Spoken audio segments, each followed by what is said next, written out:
आप सर देखिए, ये शायर लोग कहते हैं ये आफताब बहुत अच्छा होता है, मतलब सूरज की रोशनी।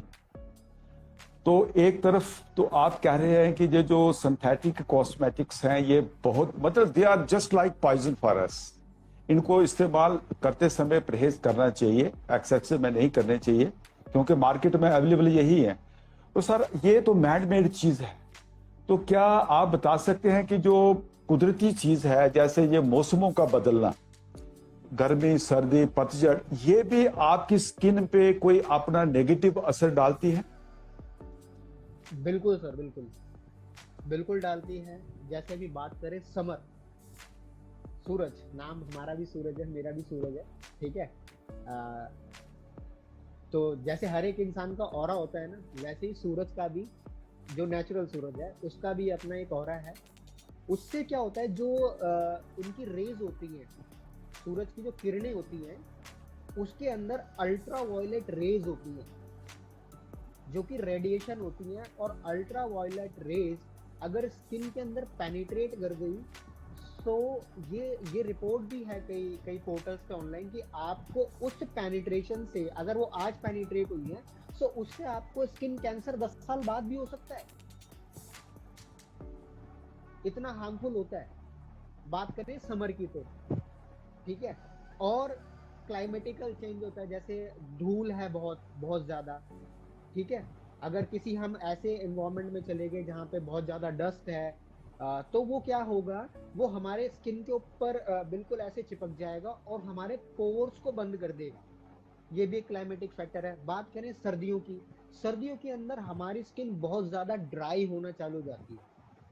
मौसम बिल्कुल उसको शुष्क बना के रख देता है, और लोग लोग पानी भी कम पीते हैं मेजोरिटी के अंदर। ये होते हैं कुछ क्लाइमेटिकल और नेचुरल फैक्टर जो हमारी स्किन को डैमेज करते हैं। लेकिन अगर मैं summer summer point of view से कोरिलेट करूं यूवी रेडिएशन से, सो समर तो करता ही है यूवी रेडिएशन, लेकिन जो टेक्निकल चीजें आज हम यूज कर रहे हैं, इस्तेमाल कर रहे हैं, जैसे आप, मैं और जितने भी व्यूवर्स इसको देख रहे होंगे, किसी न किसी इंटरनेट के माध्यम से देख रहे होंगे। एम आई राइट? हमारे घर के अंदर रेफ्रिजरेटर्स होते हैं, हमारे घर के अंदर एसी होता है। सो वो चीजें भी रेडिएशन छोड़ती है। सो उनसे भी हमारी स्किन के अंदर अल्ट्रा वायलेट रेज जाती हैं। अल्ट्रा वायलेट रेज जरूरी नहीं सूरज से ही जाती हैं, ये 3 तरीके की होती है, UV A, UV B and UV C. कईयों का पेनिट्रेशन लेवल बहुत ज्यादा होता है, कईयों का कम होता है, कईयों का और कम होता है, मतलब जो छोटे छोटे पास के माध्यम से आपको मिलती है। सो अगर हम कैसे किसी ऐसे मॉल में चले गए हैं जहां उसकी पार्किंग से निकल गए हैं, तो वो भी चीजें हमारी स्किन को बहुत इम्पैक्ट डालती है। यानी कि हम बचे हुए नहीं है सर। सूरज जी, एक बात यहाँ पे आती है, मुझे याद आ रही है। आपने जी कहा सन रेज, इससे यूवी रेज होती हैं, जो बी रेज होती हैं, 3 किस्म की रेज होती हैं। अब अक्सर देखा गया है सर, आप मतलब धूप जो है वो बड़ी खतरनाक है, but it has been commonly seen, जो सी बीचेस होते हैं, एक्सक्लूसिवली जो यूरोपियन कंट्रीज होते हैं, people take sun bath there. वो विटामिन डी का स्तोत्र मानते हैं सनलाइट को। तो आप इसको कैसे कोरिलेट करेंगे? बिल्कुल सर, मैं बताना चाहूंगा आपको कोरिलेट, और आपके माध्यम से बहुत अच्छी बात लोगों तक पहुंचेगी। हर एक इंसान का बॉडी टेम्परेचर होता है सर, ठीक है। एज के अकॉर्डिंग ये बढ़ी है और कम भी होता है, और ये क्लाइमेटिकल फैक्टर भी होता है। जैसे इंडिया की जलवायु कुछ और है, लेकिन अगर कोई इंसान सन बाथ ले रहा है, सपोज करो अगर मैं सन बाथ ले रहा हूँ, तो मेरी बॉडी का टेम्परेचर ऊपर वाले ने बनाया हुआ है कि आप 1 घंटे तो सन बाथ ले सकते हो। लेकिन अगर 1 घंटे से ज्यादा हो गया आपको सन बाथ के अंदर, तो क्या होगा, वो अल्ट्रा वायलेट रेडिएशन पेनिट्रेट होना चालू हो जाएंगे मेरी स्किन के अंदर। सो उसकी प्रोटेक्शन के लिए मार्केट के अंदर आज सनस्क्रीन नाम का एक चीज आ चुका है। और अगर बात करूं, कई लोगों को आपने देखा होगा टूरिंग ट्रैवलिंग पे जो लोग जाते हैं जनरली, वो अपने अपने एरिया को छोड़ के, अपने राज्य को छोड़ के, अपनी कंट्री को छोड़ के जब दूर दराज के क्षेत्रों में जाते हैं और वहां से जब वापस आते हैं, तो आप देखते हैं कि उनकी स्किन पे अलग अलग तरीके, माथा जल गया है, चिक्स पे थोड़ा सा रेडनेस आ गई है, ऐसा लगता है कि बिल्कुल किसी चीज की रबिंग हो गई है उस पे। ये सारा क्या होता है, क्लाइमेटिकल फैक्टर होता है। सो हर एक इंसान का बॉडी का टेम्परेचर है सर सन बाथ लेने का। किसी का 30 मिनट होगा, किसी का 60 मिनट होगा, किसी का 50 मिनट होगा। So it all depends on age और उस एरिया के वातावरण के हिसाब से। सो उसके लिए आपको अपनी बॉडी के ऊपर सनस्क्रीन अप्लाई करना चाहिए। तो वो क्या करता है, उस नेचुरल टाइमिंग को इंक्रीज कर सकता है। So you can take benefits of vitamin D from sunset. तो सर अब देखो कि जनरली लोगों को इतना ही पता है कि हमारी स्किन जो है ये बाहर वाला पोर्शन ही है जो हमें दिख रहा है, हमें आंखों से दिख रहा है, राइट? तो sir for all the viewers, for all the public who is going to listen us, तो उनके लिए ये सवाल है सर, आपकी मतलब आपसे जानने की कोशिश करेंगे कि सर अगर हमारी बाहर वाली जो स्किन जो हमें दिख रही है, अगर वो डैमेज हो गई है इन सारे फैक्टर से, चाहे वो नेचुरल हैं चाहे वो केमिकलाइज प्रोडक्ट्स हैं जो हम यूज करते हैं स्किन पे, अगर हमारी बाहर वाली स्किन जो है वो डैमेज हो गई है, क्या हमारी अंदर वाली स्किन की लेयर भी है वो भी डैमेज हो सकती है? बिल्कुल डैमेज होती है, और कहीं ना कहीं वो हमारी स्किन के इंटरनल लेयर्स को भी डैमेज करना चालू कर देती है, जिससे कि एजिंग बहुत जल्दी चालू होना हो जाती है पूरी इंटायर बॉडी के ऊपर। स्पेशली फेशियल अपीयरेंस हो जो हमारे हाथों की ये होती है, क्योंकि दीज आर एक्सपोज पार्ट, ये खुली हुई चीजें होती हैं। सो इन पे ज्यादा चीजें हम इस्तेमाल करते हैं, सो इससे ज्यादा एजिंग होने लगती है। अच्छा सूरज जी, आप ये बताएं, सर हमने पढ़ा है कि स्किन की लेयर्स होती है, हालांकि ऐसे अपेरेंटली तो नजर नहीं आती है कि स्किन की तह लेयर्स होती है, तो सच में इनकी लेयर्स होती है स्किन की? बिल्कुल सर, बिल्कुल लेयर्स होती हैं हमारी स्किन की, और आपके माध्यम से मैं स्किन के लेयर्स के बारे में बताना चाहूँगा सभी व्यूअर्स को। And for all these information, मैं आप दोनों का तहे दिल से धन्यवाद और व्यूअर्स के बिहाफ पे थैंक्स करना चाहूँगा कि इस तरीके की इंफॉर्मेशन आपके निरोगी काया शो के माध्यम से लोगों तक पहुँच रही है। सो हमारी स्किन की मेजॉरिटी के अंदर 3 लेयर्स होती है। सबसे पहली होती है, जैसे हम छू सकते हैं, महसूस कर सकते हैं, उसे बोला जाता है epidermis. Epidermis layer, this is the top most layer. आप भी जितने भी व्यूअर्स इसको देख रहे हो, फील कीजिए, अपने आप को छूइए, महसूस कीजिए, कर पा रहे हो? इट्स ओके सर, ठीक है। Epidermis layer. सेकंड जो दूसरी लेयर होती है वो होती है डर्मिस लेयर। पूरी 100% लेयर में से 90% पोर्शन होता है डर्मिस लेयर का। सबसे मोटी थिक लेयर होती है डर्मिस लेयर, और जितने भी स्किन के स्पेशलिस्ट डॉक्टर्स होते हैं उन्हें बोला जाता है डर्मेटोलॉजिस्ट। उनका मेजॉरिटी के अंदर जो स्किन के ऊपर काम होता है वो डर्मिस लेयर पे होता है। उनकी जो मेजॉरिटी के अंदर स्टडी होती है वो डर्मिस लेयर पे होती है। वो जो ट्रीटमेंट्स आपको प्रोवाइड करते हैं वो डर्मिस लेयर पे होती है। उनके द्वारा रिकमेंडेड प्रोडक्ट्स के ऊपर भी ये लिखा होता है इट्स डर्मा अप्रूव्ड। हमारे स्किन के कोलेजन की फॉर्मेशन और इलास्टिसिटी जो मेजॉरिटी के अंदर होती है वो डर्मिस लेयर पे होती है। और सबसे लास्ट लेयर जो होती है, जहां से हमारी इंटरनल स्किन से न्यूट्रिशन प्रोवाइड होता है, मेजॉरिटी के अंदर जो डर्मिस के सेल्स कनेक्ट होते हैं, जहां से ब्लड वेसल्स हमारी इंटरनल ऑर्गन्स पे जाती हैं, वो होती है हाइपोडर्मिस लेयर, जहां से हमारी सारी खून की नसें नाड़ियां जुड़ी होती हैं। और मैंने बताया था कि स्किन का पूरी बॉडी जितना भी कंज्यूम करती है उसका 1% जाता है। सो सबसे पहले मिलता है हमारी इंटरनल बॉडी से थ्रू गट और ब्लड सप्लाई से हमारी हाइपोडर्मिस को, फिर वो मिलता है हमारी डर्मिस को, फिर वो मिलता है एपिडर्मिस को। और इस प्रोसेस के अंदर एक एक लेयर से दूसरी लेयर को न्यूट्रिशन ट्रांसफॉर्म होने के लिए या किसी ना किसी केमिकल को ट्रांसफॉर्म होने के लिए 21 से 28 दिन का समय लगता है। इसलिए जो मार्केट में इजीली अवेलेबल प्रोडक्ट हैं जिनकी एक्सटर्नल एप्लीकेशन ज्यादातर लोग पूरे, अगर इंटायर वर्ल्ड के अंदर बात करूं, इंडिया के अंदर बात करूं, तो जो लगाते हैं उसका इम्पैक्ट थोड़े टाइम बाद आना चालू होता है। सूरज जी, एक बात मैं आपसे पूछना चाहूंगा। आपने बोला है जो स्किन हमें नजर आती है ये दिस इज एपिडर्मिस, उसके बीच वाली लेयर जो सबसे थिक होती है दैट इज डर्मिस, और सबसे लास्ट वाली होती है हाइपोडर्मिस।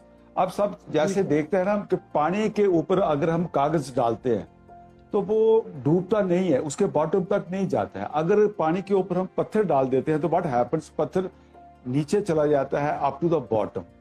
तो ड्यूरिंग सनबाथ या मसाज होती है या इम्यून सिस्टम जो इम्यूनिटी के लिए सेल्स हमारे सनलाइट से आते हैं, ये मतलब बाहर वाली स्किन यानी एपिडर्मिस से डर्मिस और हाइपोडर्मिस तक ये पूरी के पूरे विटामिन्स या जो भी चीजें ले जाती है। और उसके पैरेलल जो हमारी स्वेटिंग होती है वो मतलब right from hypodermis to epidermis, ऐसा ही सिलसिला होता है। जैसे बिल्कुल सर, ऐसा ही होता है कि वो पेनिट्रेट, जैसे रेडिएशन की पेनिट्रेशन होगी पहले एपिडर्मिस के अंदर, फिर वो जाएगी डर्मिस के अंदर, फिर वो जाएगी, और इट टेक्स सम टाइम, उसमें समय भी लगता आई मीन टू से ये डिटॉक्सिफिकेशन जब होती है, स्किन हमारी स्वेटिंग करती है तो ये हाँ जी। अंदर से जितना भी मवाद होता है, टॉक्सिक्स होते हैं, टॉक्सिन्स जो होते हैं उनको बाहर निकालती है। This is the process. Yes ये गुलशन जी। नेचुरल प्रोसेस होता है, नेचुरल प्रोसेस होता है। हमारी बॉडी जो स्किन के पोर्स जब ओपन हो जाते हैं ना सर, तो क्या होता है, जो स्वेटिंग आती है, स्वेटिंग के थ्रू भी टॉक्सिन्स की प्रोडक्शन, टॉक्सिन्स हमारी बॉडी से रिमूव होता है। लेकिन आज के टाइम के अंदर जो केमिकल्स हैं, जो सिंथेटिक प्रोडक्ट्स हम यूज कर रहे हैं, beauty, cosmetic, personal care, specially जो आपने स्टार्टिंग बताया था डिओड्रेंट, उसके ऊपर जो केमिकल सॉल्ट होते हैं वो क्या करता है, उन स्किन के पोर्स को बंद कर देता है। इसलिए आज 70 से 80% लोगों को जो पसीना आता है ना, वो कहीं ना कहीं उनकी बॉडी पे एक वो सफेद सफेद कलर का पैच आना चालू हो जाता है उनके शर्ट के ऊपर, यानी कि बॉडी ढंग से डिटॉक्स नहीं कर रही है, वो खाली नमक वाला पानी निकाल रही है, वो जो सॉल्ट्स होते हैं उसके ऊपर। तो स्किन डिटॉक्स नहीं हो पाती प्रॉपर, उन जो केमिकल्स की उनको दबा देते हैं, टॉक्सिन्स को। जी सर। तो सर जैसे आपने बताया कि स्किन की 3 लेयर्स होती हैं और उनका आपने बताया भी कि काम क्या होता है और कितनी मतलब उसकी परसेंटेज रहती है हमारी स्किन बॉडी के अंदर। तो सर अभी जनरली ना लोग कहते हैं कि मेरी स्किन ना बड़ी सेंसिटिव है, बड़ी सॉफ्ट है, बड़ी ब्लैक है, या कुछ तरह की बोलते हैं, मतलब बड़ी तरह की स्किन हमें देखने को सुनने को मिलती है। तो सर जनरली स्किन कितनी टाइप्स की रहती है?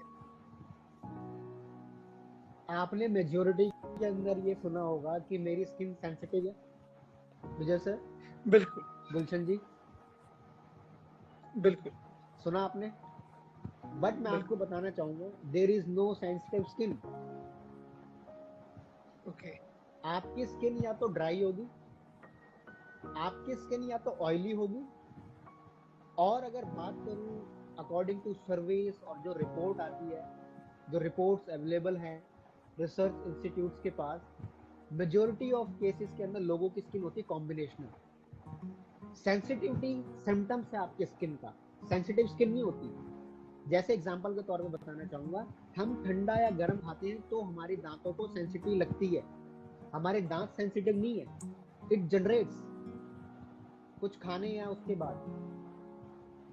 ऐसे ही कुछ प्रोडक्ट्स की एप्लीकेशन के बाद, और अगर वो प्रिजर्वेटिव है उसको कंज्यूम कर लिया, तो हमारी बॉडी रिएक्ट करती है, because skin is a temperature regulator. So वो हमारी बॉडी पे रिएक्शन होना चालू हो जाता है। सो आपकी स्किन सेंसिटिव नहीं है। और कई लोगों ये सुनता हूँ मैं कि मैं कुछ अप्लाई नहीं करता या मैं कुछ अप्लाई नहीं करती अपनी स्किन पे। ऐसा कैसे हो सकता है कि अगर आपके घर के अंदर बच्चा है, आप उसे खुराक ना दो, कितने टाइम तक जीवित रहेगा वो? ये चीजें इंसान को पता चलती हैं 40, 50, 60 साल बाद।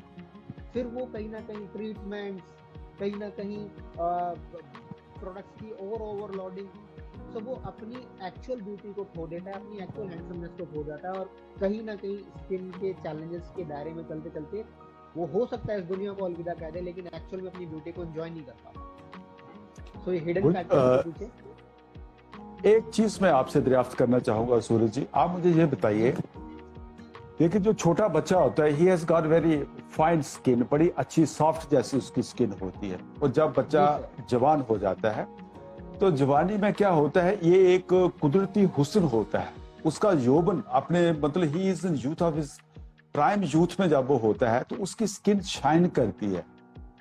तो उस समय क्या हम लोगों को, बच्चे बच्चियों को ये प्रोडक्ट्स इस्तेमाल करने चाहिए? बिकॉज एक तो नेचुरली दे आर ब्लेस्ड कि दे आर यंग एज में है वो, उनकी नेचुरली स्किन इन केस के they are with full nutrients, अगर उनके पास अच्छे खाने वाले न्यूट्रिएंट्स होते हैं, घर में खाना पीना अच्छा होता है, तो ये एक कुदरती फिनोमिना है कि उनकी स्किन जो है वो बड़ी शाइन करेगी। तो क्या उस उम्र में भी उनको कॉस्मेटिक्स का इस्तेमाल करना चाहिए? नॉट एट ऑल सर, उनको सिंथेटिक चीजों से बचना चाहिए। और मैं आपको बताना चाहूंगा, जनरली ये कहावत सुनी होती है कि बच्चों में भगवान का रूप है। Am I right, sir? सुना तो है जी। वो छोटे, ठीक है, छोटे जो बच्चे होते हैं उनकी स्किन बहुत सॉफ्ट होती है,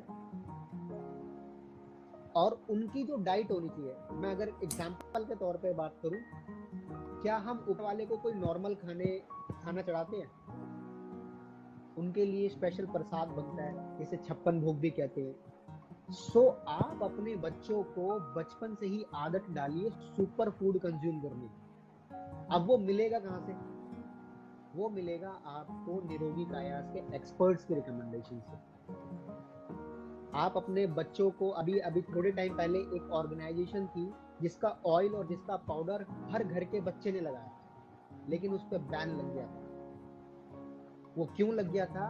क्योंकि उसके अंदर लेड ऑक्साइड, पेट्रोलियम से बने हुए चीजें, ठीक है, और अल्कोहल से बनी हुई कंटेंट, केमिकल चीजें, ये सारी उसके अंदर यूटिलाइज होती थी, जिसके वजह से बच्चों की स्किन पे बहुत सारे रैशेज आना चालू हो गए, और कहीं ना कहीं उनके इंटरनल ऑर्गन्स पे बहुत ज्यादा इम्पैक्ट होना चालू हो गया, और वो कहीं ना कहीं माल न्यूट्रिशन का शिकार होना चालू हो गया। वो अगर ढंग की चीज खा भी लेते थे और अप्लाई भी कर लेते थे। अच्छा सर, एक चीज मैं गुलशन जी आप सुनेंगे आप भी। अब ये जो टेल्कम पाउडर होता है या टूथपेस्ट होती है, इसमें होता है सिलिका। सिलिका मीन्स रेत। तो ये क्या कोई नॉन एब्रेसिव होता है? ये क्या करता है ये, या क्लीनिंग के लिए मदद करता है? दांतों की जो स्किन में जो पोर्स होते हैं उनको खोलता है, मतलब I sort of scrubbing. Sir ये एक्चुअली क्या होता है कि हर एक चीज के ना इंग्रेडिएंट्स दो तरीके के। सबसे पहला जो कुदरत ने बनाया वो बनाया प्राकृतिक। प्रकृति को देखने के बाद अपने प्रॉफिट मार्जिन को जनरेट करने के लिए वो लैब में प्रिपेयर्ड हुआ, जिसे बोलते हैं सिंथेटिक। तो अगर वो चीज प्राकृतिक है तो वो आपको हार्म नहीं करेगी, अगर वो सिंथेटिक और लैब में प्रिपेयर्ड है तो वो हार्म करेगी। एग्जांपल दूं सर? आप मिजाज हैं। I mean, you can quote example.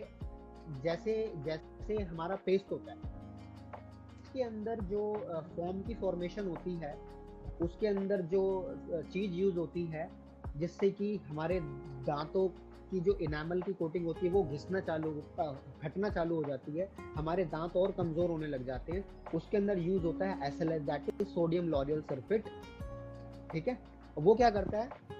Rubbing करता है, तो वो इनामल की कोटिंग हट जाती है। लेकिन SLS का अगर नेचुरल फॉर्म की बात करूं तो वो कोकोनट के अंदर पाया जाता है। अगर वो उस पे लगेगा तो हमारे टीथ को और हमारी बॉडी को हार्म नहीं होगा। सो इंग्रेडिएंट नेचुरल होना। जी सर अभी जैसे आपने बताया था हमें 3 लेयर्स के बारे में, फिर आपने बताया कि स्किन के बारे में भी, स्किन भी कितने टाइप्स की रहती है, और जनरली आपने नाम लिया कि या तो हमारी स्किन रहती है ड्राई या ऑयली या कॉम्बिनेशनल, ये 3 टाइप की स्किन रहेगी, ठीक है जी सर। तो सर एक चीज और भी है, जैसे आपने 3 लेयर्स का नाम लिया, एपिडर्मिस, डर्मिस और हाइपोडर्मिस, सर इनका कॉम्बिनेशन कैसे काम करता है? ये तीनों लेयर्स काम कैसे करती है? सर ये तीनों लेयर काम करती हैं। जो इनर लेयर होती है वो फीड्स दी आउटर लेयर। हमारी स्किन को जो मेजोरिटी के अंदर न्यूट्रिशन जाता है वो जाता है हमारी हाइपोडर्मिस से, इंटरनल बॉडी से, ब्लड स्ट्रीम के थ्रू।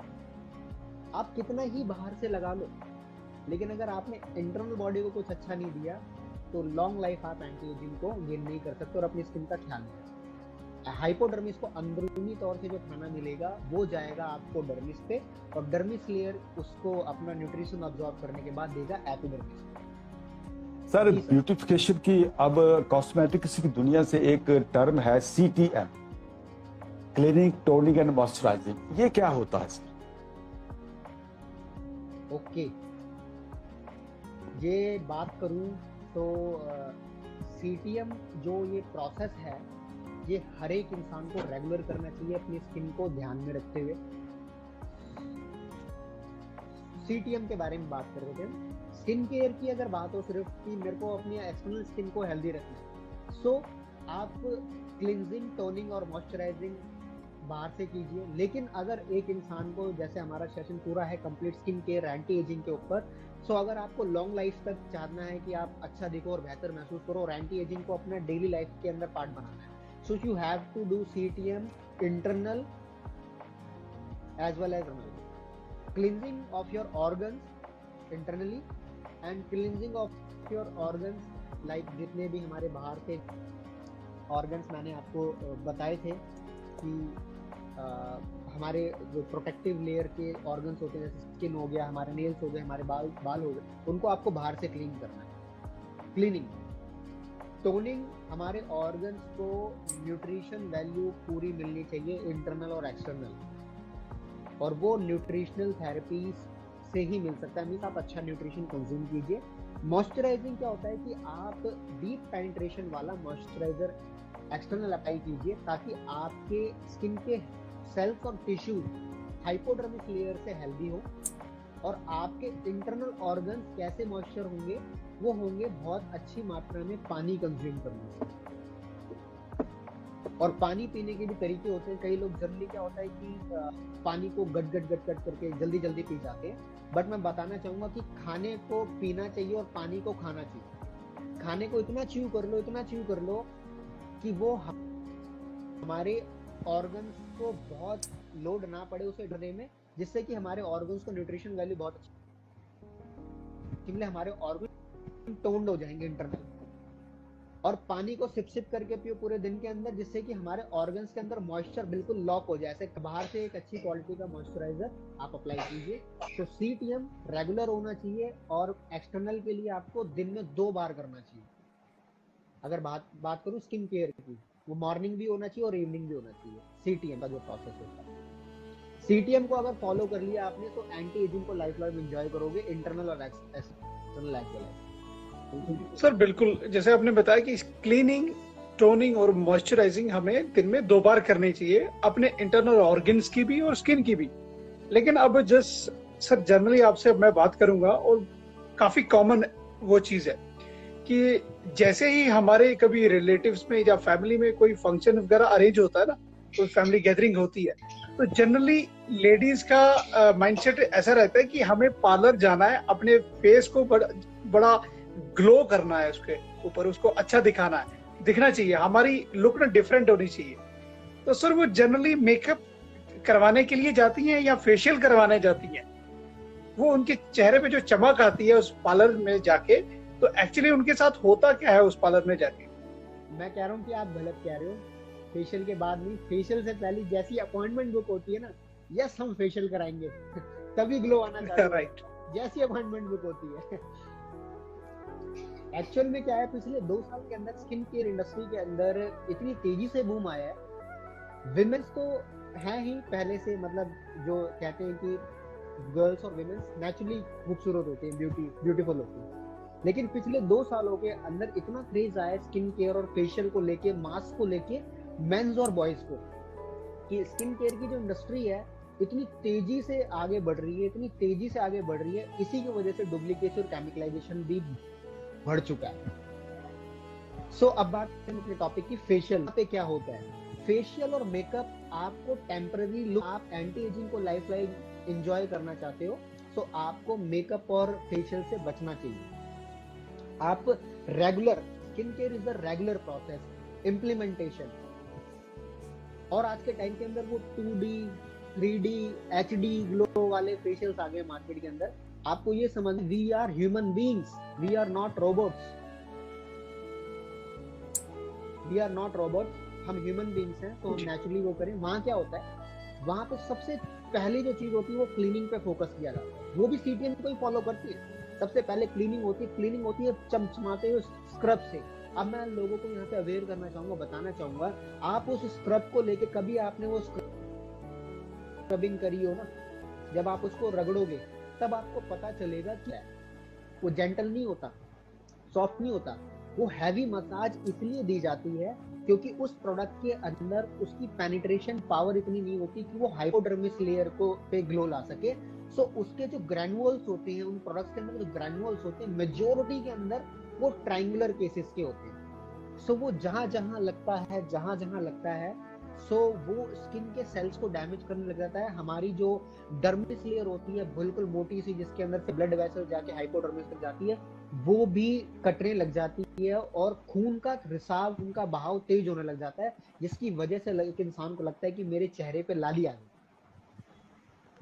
और फिर 2 दिन बाद क्या होता है, 2 दिन बाद, 3 दिन बाद, 4 दिन बाद, हफ्ते भर बाद, वो जब क्या होता है, वो खून की नस बंद होना चालू होती है। सो वो और स्किन का साइकिल चेंज होता है, तो वो पपड़ी सी जमने चालू हो जाती है।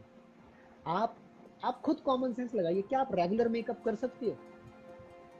जो इंसान आज मेकअप रेगुलर बेसिस पे कर रहा है, कहीं ना कहीं सिंथेटिक और हैवी, वो एचडी ग्लो वाले जो फेशियल्स आ गए हैं, इतने सारे ब्राइडल भी कई तरीके के हो गए हैं, क्योंकि मैं कई सैलून्स के अंदर जाके इस तरीके के इन्फॉर्मेशन देता हूँ। प्री ब्राइडल, वो क्या होता है, आज आपकी स्क्रबिंग हो जाएगी, आज आपका जो मेकअप होगा उसका निखार आएगा 2 से 4 दिन बाद। वो क्लीनिंग इतनी तरीके से करते हैं, वहां पे टूल्स चलते हैं, वो रोलर जिसे बोला जाता है, मसाज रोलर, वो उसका भी मकसद क्या होता है कि आपकी हाइपोडर्मिस तक जाने अनजाने में वो चीज जानते हैं कि हाइपोडर्मिस तक जब हेल्दी वो चीज नहीं पहुंचेगी, कुछ काम नहीं बन सकता।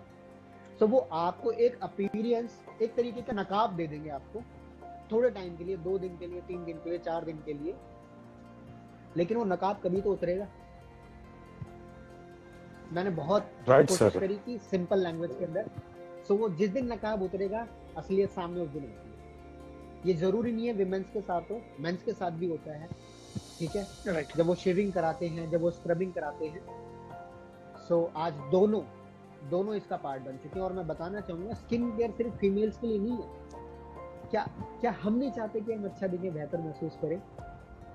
हर एक इंसान का जन्म से अधिकार होता है और ख्वाहिश होती है।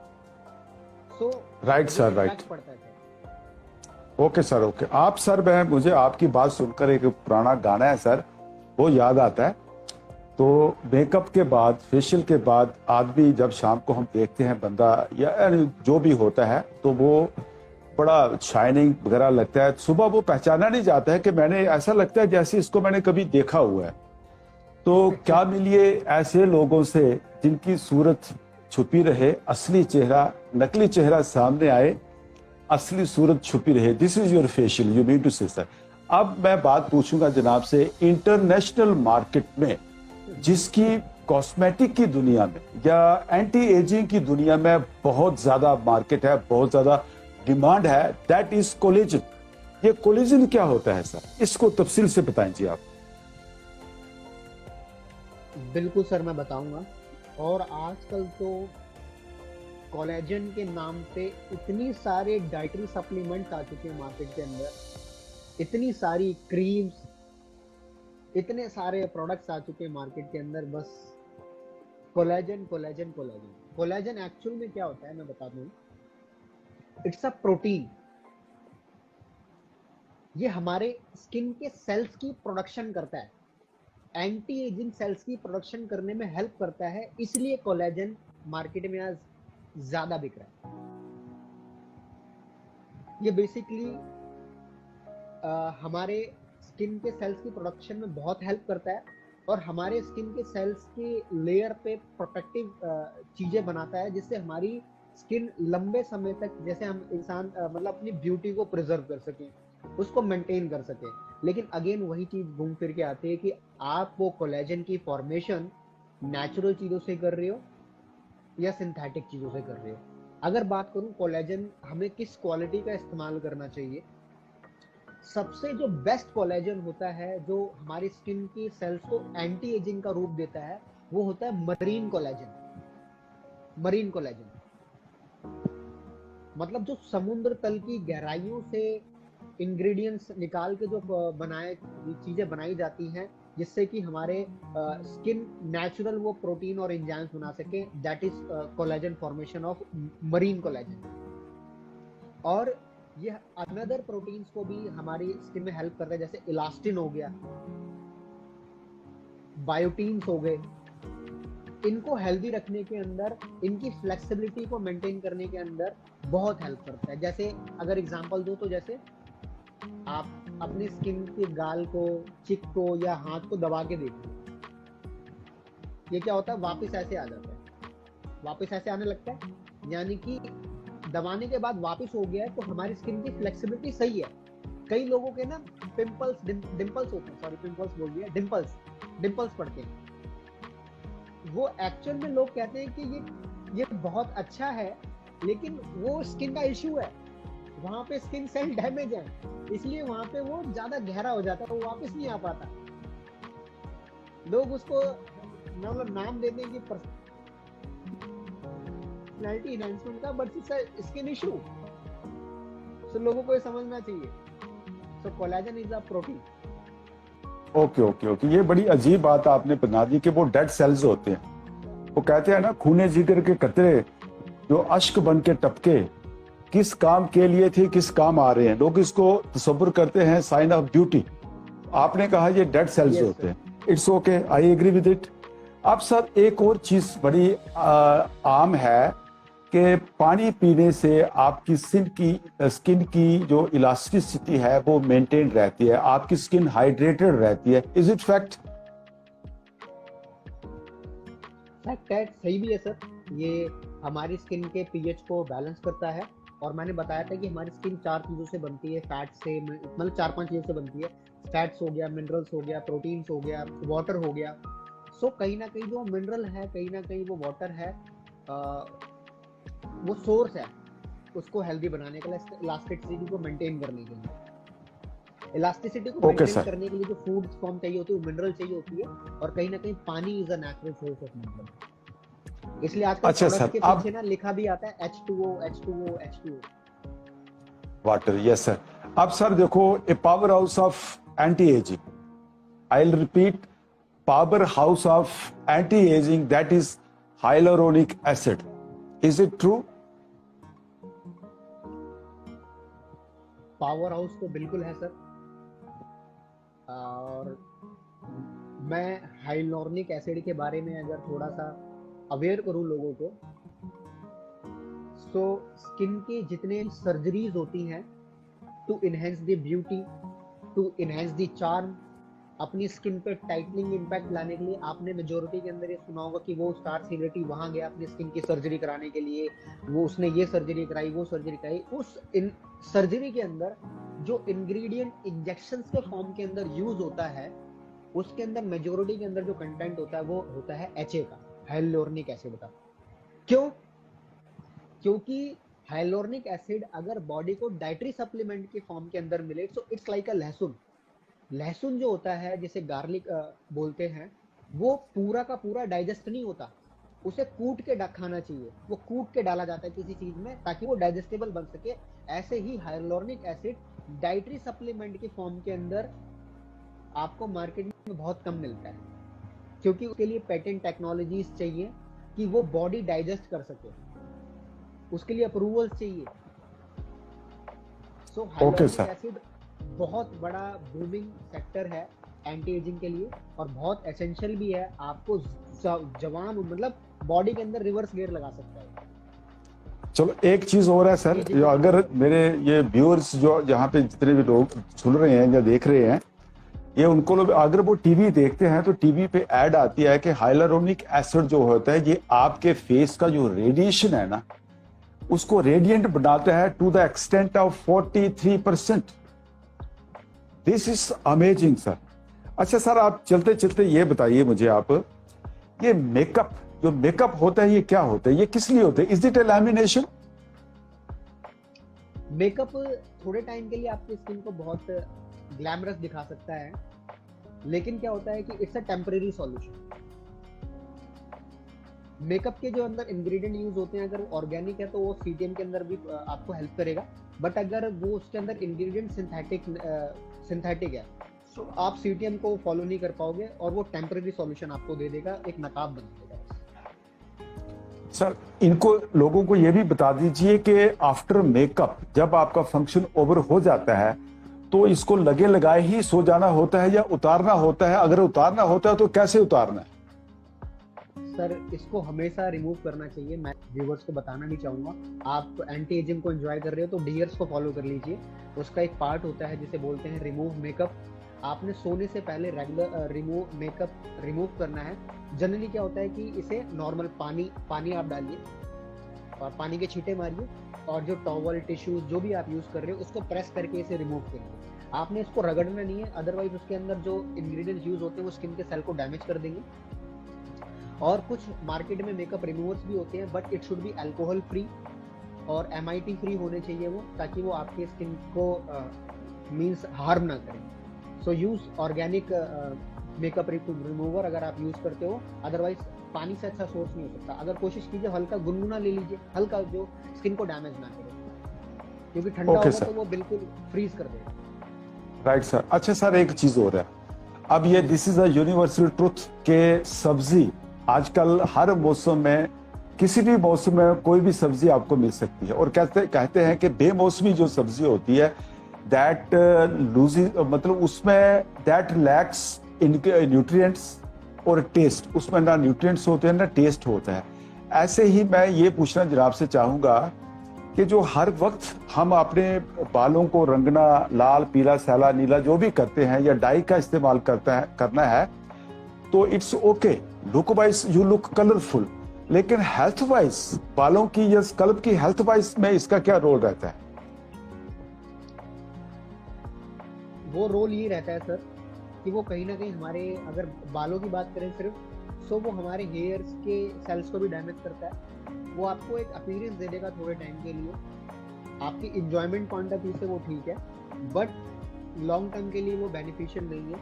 वो हमारे सेल्स को बहुत बहुत ज़्यादा डैमेज करता है। उसके अंदर जो इंग्रेडिएंट्स होते हैं तो वो ज़्यादा हार्मफुल हो जाते हैं। जी सर, मैं सर सुरेश सर की जो आज सर ने हमें गाइड किया, जितना भी सर ने इंफॉर्मेशन आज हम सभी को प्रोवाइड कराई है, मैं उससे कंक्लूड कर पा रहा हूँ कि आखिर इंसान को अगर खूबसूरत दिखना है तो डाइट जो होगी ना, न्यूट्रिशन जो होगी, जो आपकी बॉडी अंदर से ऑब्जॉर्व करेगी, और 1% जैसे सर ने बोला कि हमारी स्किन को सिर्फ हेल्दी रहने के लिए, खूबसूरत दिखने के लिए, रेडिएंट लुक देने के लिए सिर्फ 1% न्यूट्रिशन चाहिए होती है।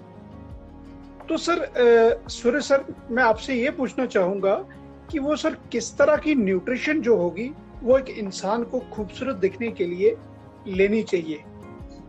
सीटीएम को अगर इंसान फॉलो करता है बहुत अच्छे तरीके से, तो उसके अंदर सारी चीजें हो जाती है। अदरवाइज मेरी बियर्स की वीडियो है, आप वो भी देख सकते हो जाके इंस्टा हैंडल पे, मैं वो निरोगी काया के माध्यम से आप दूंगा। और डाइट में लेना चाहिए अकॉर्डिंग टू डाइटिशियंस, वो शेयर करूँ। सो स्किन को हेल्दी रखने के लिए, बॉडी को हर तरीके के डिफरेंट फ्रूट्स खाने चाहिए, 5 तरीके के लीजिए। लेकिन क्या होता है कि भागदौड़ भरी जिंदगी के अंदर इंसान इतनी चीजें मैनेज नहीं कर पाता, इसलिए कहीं ना कहीं डाइटरी सप्लीमेंट्स का सपोर्ट करता है एक इंसान। इसलिए कहीं ना कहीं वो प्रोडक्ट्स की एप्लीकेशन लेकर आता है कि उसके अंदर जो न्यूट्रिशन वैल्यू है वो मिल जाए। Nutrition is secondary thing Gulshan ji, detoxification और क्लींजिंग इज प्राइमरी। अगर क्लींजिंग प्रॉपरली हो गई हमारे इंटरनल ऑर्गन्स की और एक्सटर्नल स्किन की, तो हम कुछ भी देंगे अपनी बॉडी को न्यूट्रिशनल वैल्यू के अंदर, एंटीऑक्सीडेंट के फॉर्म के अंदर, क्योंकि स्किन के लिए सबसे इंपॉर्टेंट एंटीऑक्सीडेंट्स है जब आप अच्छा दिखना और महसूस कराना चाहते हो। तो जैसे जो खट्टी चीजें हो गई जिसके अंदर विटामिन सी होता है, विटामिन ई हो गया, विटामिन ए हो गया, ये सारी की सारी एंटीऑक्सीडेंट प्रॉपर्टीज की चीजें होती है। सो आप वो सर्च कीजिए, या क्या कहते हैं, आप दोबारा से निरोगी काया से कांटेक्ट कीजिए, उनके बारे में डिटेल में और इन्फॉर्मेशन लीजिए कि पर्टिकुलर उस डाइट के अंदर क्या होना चाहिए। सो एंटीऑक्सीडेंट चीजें आप बहुत अच्छे तरीके से बॉडी को दीजिए। लेकिन डिटॉक्स क्लीनिंग करने के बाद, बच्चा अगर नर्सरी और केजी पास नहीं करेगा तो फर्स्ट क्लास में जाने का कोई फायदा नहीं। सो क्लीनिंग नहीं होगी तो न्यूट्रिशन वैल्यू आपकी खराब हो जाएगी। So detoxification is primary. Okay sir, okay, this is a nice information कि आपको डिटॉक्सिफाई करना ही होगा। तो सुनने वाले सर, अब एक चीज मैं पूछूंगा जनाब से, समटाइम्स क्या तो हम कोई ब्यूटी प्रोडक्ट इस्तेमाल करते हैं, जो कोई मेडिसिन लेते हैं तो वो रिएक्शन कर जाती है। तो रिएक्शन इसका मतलब क्या होता है कि क्या बॉडी उसको, आपकी उस मेडिसिन को या उस ब्यूटी प्रोडक्ट को, उस कॉस्मेटिक को कबूल नहीं कर रही है? मतलब बॉडी कहती है कि इसको don't use it, it is reacting, is it true? ऐसा ही होता है? जी सर जी, हमारी बॉडी की एक ट्रेसेबल मशीन भी है अंदर से, अगर बात करूं तो। सो वो इंग्रेडिएंट्स को चेक करने लगती है और उसका जैसा रिजल्ट होता है बॉडी इम्पैक्ट देना चालू हो जाती है। सो अगर आप लुक गुड फील गुड नहीं कर रहे हो, so it means it's harm. अगर आपको खाने के बाद बहुत अच्छा लग रहा है, आप बहुत लाइट फील कर रहे हो, आप बहुत एनर्जेटिक महसूस कर रहे हो, सो इट्स सूटेबल, बॉडी आपको मैसेज देती है। अच्छा सर, एक चीज मैं आपसे पूछना चाहूंगा लास्ट में, with due permission from mister Gulshan. अरे सर, बिल्कुल सर, बिल्कुल। सर, ब्यूटी प्रोडक्ट्स हम इतना ज्यादा इस्तेमाल करते हैं, बहुत खर्चा करते हैं, हर शख्स करता है, हर शख्स मतलब इसको मन से इस्तेमाल करता है और वो चाहता है कि मैं सबसे सुंदर दिखूं। लेकिन जो शायर लोग होते हैं वो आखिर में दो लफ्ज बोल देते हैं कि गोरे रंग पे ना इतना गुमान कर, गोरा रंग 2 दिन में डल जाएगा। तो how you match it? Sir, ये बिल्कुल आपने सही बोला। Almost you have given the reply. तो ब्यूटी इज शॉर्ट लिव्ड, तो इंसान को चाहिए उस चेहरे से, चलो जैसा ऊपर वाले ने बनाया वैसा ही रहे, बट अंदर से उसका मन बहुत साफ शफाफ होना चाहिए, बहुत अच्छा होना चाहिए। That is the real beauty. और इस ब्यूटी को मेंटेन करने के लिए यू रिक्वायर नो कॉस्मेटिक, आपको किसी भी चीज की जरूरत नहीं है। तो माय डियर फ्रेंड्स, जो मेरे सुनने वाले हैं, मैं आई एम तहे दिल से मैं मशकूर हूँ उनका। और खास कर आज के जो मेहमान हैं हमारे मिस्टर सूरज जी, इन्होंने मेरे ख्याल से जितनी नॉलेज हमें दी है, अगर इस पे हम अपने आप को लागू करेंगे तो शायद हमारे फेस के साथ साथ हमारे मन भी सुंदर हो जाएंगे। With these remarks I thank each and everybody and say good night and thank you very much. Thanks sir, thanks. Thank you, Good sir. night all the viewers.